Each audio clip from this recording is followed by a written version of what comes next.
All right, so I'm 8 days into social distancing here in Wisconsin, and so far I have hand built almost an entire pump track.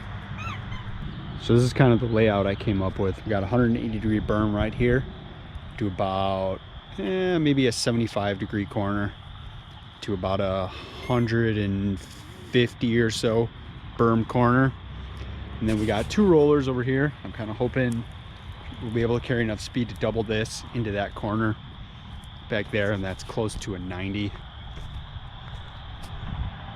I still have some shaping and carving on the berms to do. Been lightly test riding everything to make sure it seems like it'll flow, and so far so good.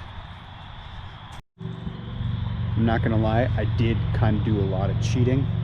I used a lot of logs and kind of organic material as a base layer because I'm hand building this entirely by myself with dirt that is just on my property. So had to do the best I could with what I had.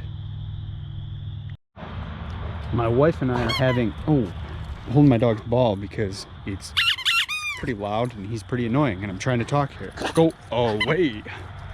So my wife and I are having our second kid on Tuesday. So I've been busting ass trying to get this done as quickly as possible.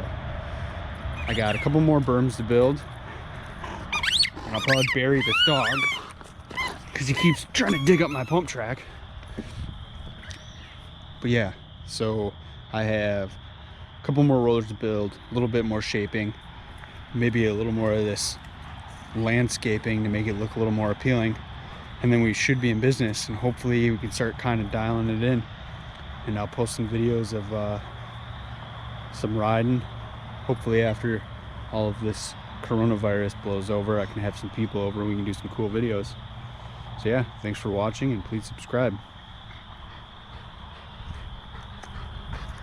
Don't dig my track. Don't dig it up.